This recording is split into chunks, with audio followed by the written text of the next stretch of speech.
Good afternoon, all. Yes. Yeah. So let's have some quick flash charging before lunch. So I have a small 2 minutes video, which will make the presentation more easier from understanding point of view. Yeah, please.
Yeah, let's go to the presentation. So this is about the TOSA solution for flash charging of electric buses.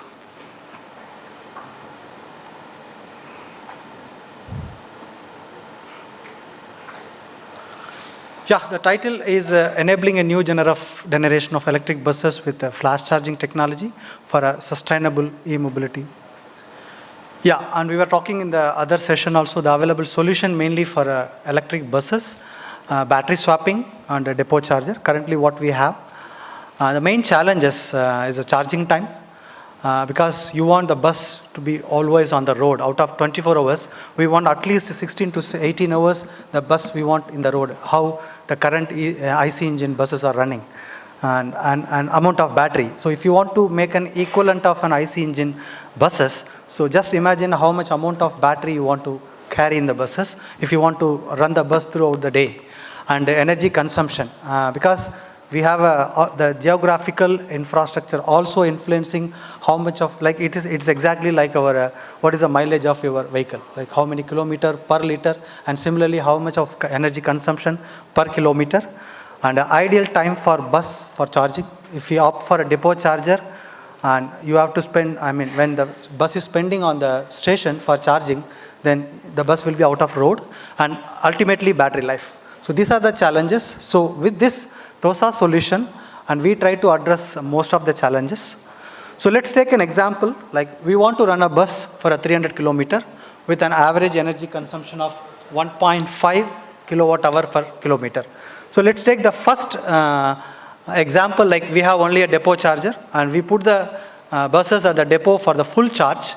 So then for the 300 kilometer, like I'm operating a bus between the two stations, which is 15 kilometer apart, and for a round trip it will take 30 kilometer, right? And then I want to operate 10 trips in a day, so which takes around 300 kilometer.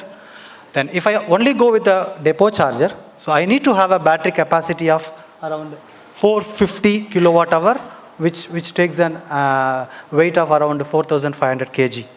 Then you can imagine what is the weight of the battery here, and you need a more time at the charging station in the depots. And second one, so instead of only going for a depot charging, can we add a charging station in the terminals?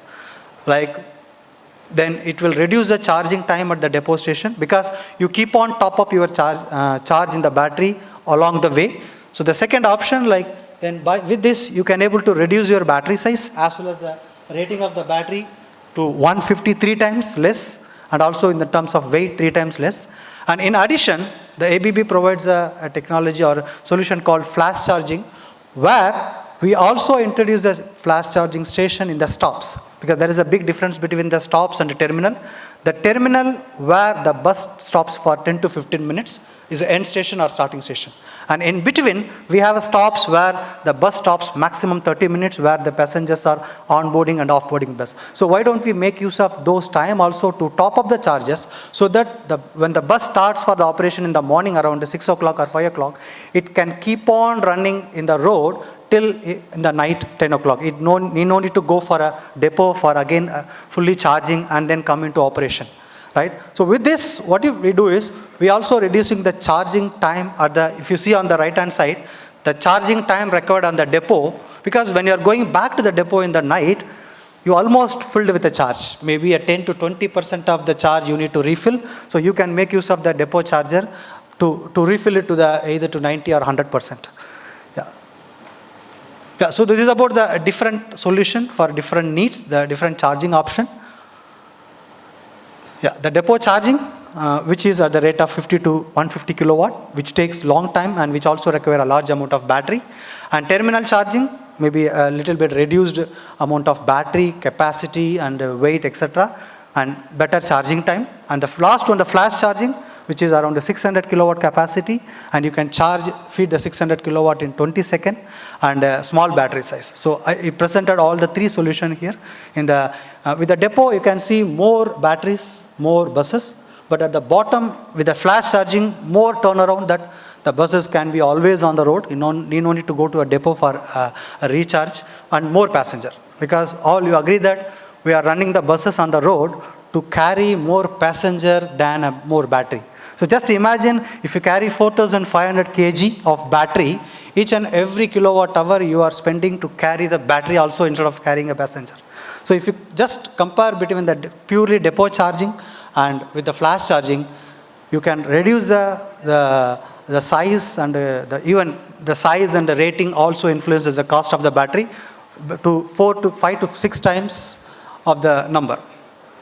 Yeah, and what is the another thing, what is the difference in the flash charging? Because obviously, yes, for this flash charging technology, we need some modifications or interface to be adopted in the bus as well, because it's a pentagram which lies at the top. So there is no influence to the passenger when they are getting on and getting off into the bus. So they no need to worry about the safety aspect. It is well grounded and well protected from the passenger.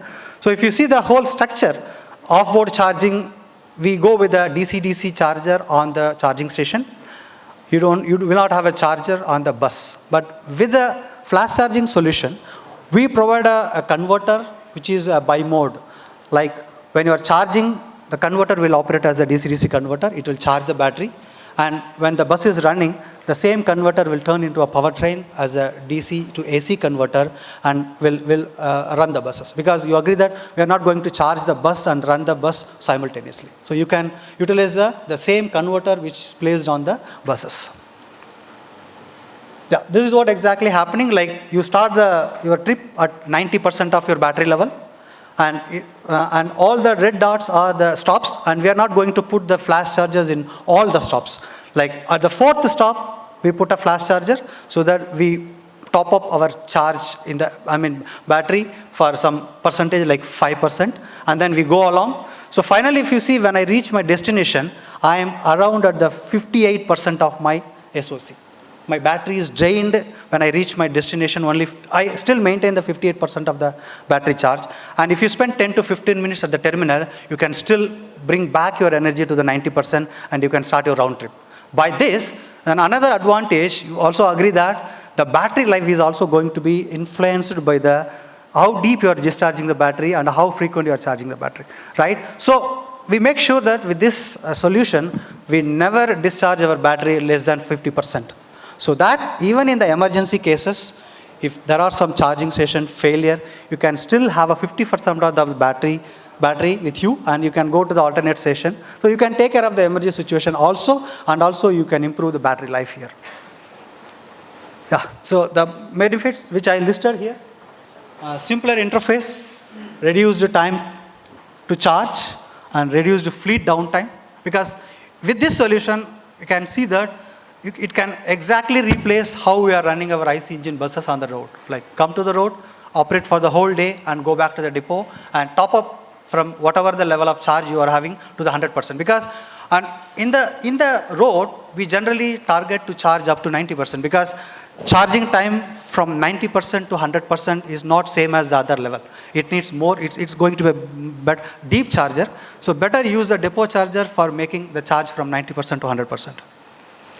This is the architecture or the infrastructure what we will have in the charging stations. Like we have like I was showing in the single line diagram, starting from grid, we will have an isolation transformer there, and we will have a AC-DC converter. Then it goes to the energy transfer device. And in the bus, we have an ETS, which is called the energy transfer interface. When the bus is approaching the station, there is a sensor, so automatically that will come out before 5 to 10 seconds. And then it will be automatically connected with the robotic arm, and it charges to 600 kilowatt for the 20 seconds of time. Yeah.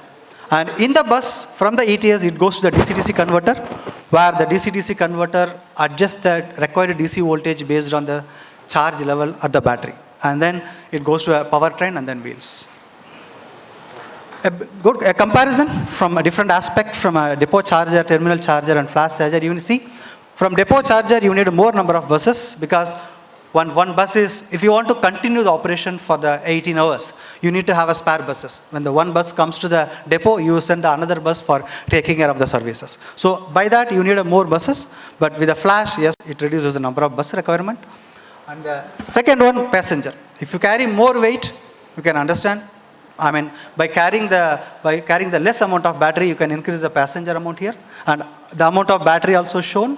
And and the most important one I want to mention in terms of grid impact, because everyone will ask, when you are pumping a big amount of power, how the grid will be taken care.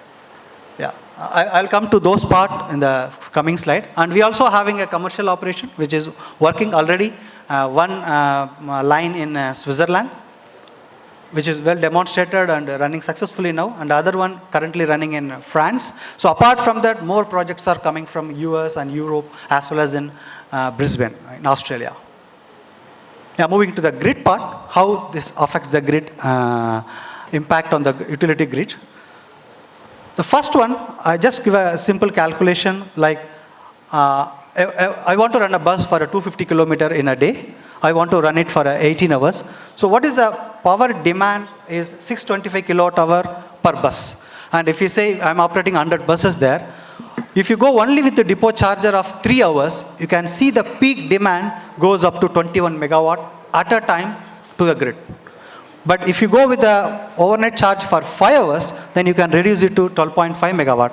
But instead, if you go with the terminal charge, you can reduce the peak power demand to the grid at 7, but with flash charge, you can further reduce 3.4 megawatt, because you are not putting all your buses at a time in a depot and then asking for a charge. So you distribute the energy requirement throughout the street or throughout the roads, and you try to tap the power whenever you need. So this will automatically reduce the great impact on the grid on the peak power demand point of view.